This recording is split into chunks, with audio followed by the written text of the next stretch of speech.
Sir আমি খুব গরিব মানুষ স্যার, আমার বাপের হত্যার বিচারটা করে দেন স্যার। মিস্টার মজদুমিয়া, টেনশনের কোনো কারণ নাই। এই কদমালে আজ পর্যন্ত যে কয়টা কেস হাতে নিয়েছে একটাও জিততে পারেনি। তবে আজকের এই কেস প্রয়োজন আমার জীবন দিয়ে দেবো, তারপরে আজকের এই কেস আমি জিতে দেখাবো শুধুমাত্র আপনার চোখের পানির জন্য। এই অর্ডার অর্ডার, তোর এই ফালতু পেশাল বাদ দিয়া আদালতের কাজ শুরু কর। ইওর অনার, আজকে আদালতে আমরা যে মামলাটা নিয়ে হাজির হয়েছি এই মামলাটি একটু ব্যতিক্রম।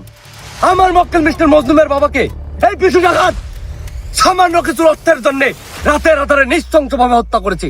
তাই আমি এই আদালতে এই শালার ফাঁসি দাবি করছি। That's my supreme pong your honour. Objection your honour. अबे साले আমার প্রতিপক্ষ বন্ধুর কথা শুনি আমার খুব হাসি পাচ্ছি ইওর অনার। আর ফাঁসিকে হাতের মুয়া নাকি চাইলেই পাওয়া যায়? ফাঁসি চাইতে হলে প্রমাণ লাগে, প্রমাণ। আর আমার মক্কেলের উপর যে অভিযোগটি আনা হচ্ছে ইওর অনার, এই অভিযোগটি সম্পূর্ণ ভুল, মিথ্যা, ভ্রাট। কারণ আমার মক্কেল ঘটনার দিন পাতলা পায়খানা জনিত অসুখে এই লালপুর হসপিটালে ভর্তি ছিল ইওর অনার। এই হলো তার টেস্ট রিপোর্ট। এই কি ব্যাপার, আজকেও কি তুমি ঘুষ খাইছা নাকি? আজকেও দেখতেছি দুই পক্ষের উকিল। হজ হচ্ছে, তবে আপনার টেনশন করেন না, আপনাকেও কিছু দিবনি। শুরু করো। ঠিক আছে। Objection your honour. আমার প্রতিপক্ষ বন্ধু হয়তো বা জানে না টাকা থাকলে এরকম ভুয়া সার্টিফিকেট হাজার হাজার তৈরি করা যায়, কিন্তু আদালত চাই সঠিক প্রমাণ, আর সেটা আমার আছে। আদালত যদি আমাকে অনুমতি দেয় তাহলে আমি আমার সাক্ষীকে হাজির করতে চাই। ঠিক আছে, অনুমতি দেওয়া হলো। তোমার সাক্ষী কোথায়?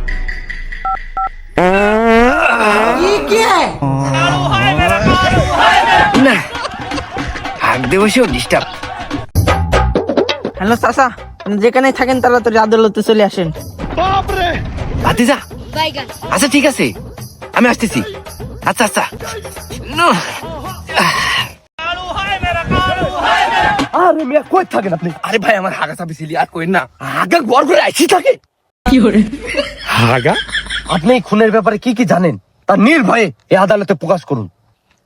মাননীয় স্পিকার, প্রথমে আমাকে ক্ষমার দৃষ্টিতে দেখবেন, কারণ এখন শীতের তীব্রতা বেশি হয়ে গেছে, এই জন্য আমার পাতলা পায়খানা হয়েছে। তবে একটা বদনি রেডি রাখবেন, যখন তখন আমার আবার যাওয়া লাগতে পারে। তবে হাসির বিষয় এটাই, এই খুনের রহস্য কিন্তু এই পাতলা পায়খানার সাথেই জড়িয়ে আছে। হাগার সাথে খুনের রহস্য, এ তো দেখছি চরম মজার বিষয়। এই তুমি তাড়াতাড়ি শুরু করো। ঠিক আছে মাই ফাদার, তাহলে শুনুন। চাঁদনি রাত, চারিদিকে ঝকঝক ঝকঝক আলো, হঠাৎ করে আমার পেটে দিলে মুসুর। আমার টয়লেটটা ভাঙ্গা থাকার কারণে এক বদনি পানি নিয়ে গুটি গুটি পায়ে আমি এগিয়ে যাচ্ছি। হঠাৎ দেখি এই সন্ত্রাসীর হাতে ইয়া বড় একটা চাকু। তাহলে তুই ওসবে কাম হবে না নি।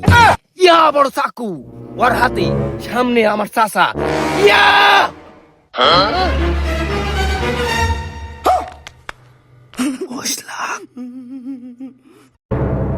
ইওর অনার, ইয়া কয় আমার চাচার পেটের মধ্যে ঢোকাতেই আমার ঘুম গেছে ভাই।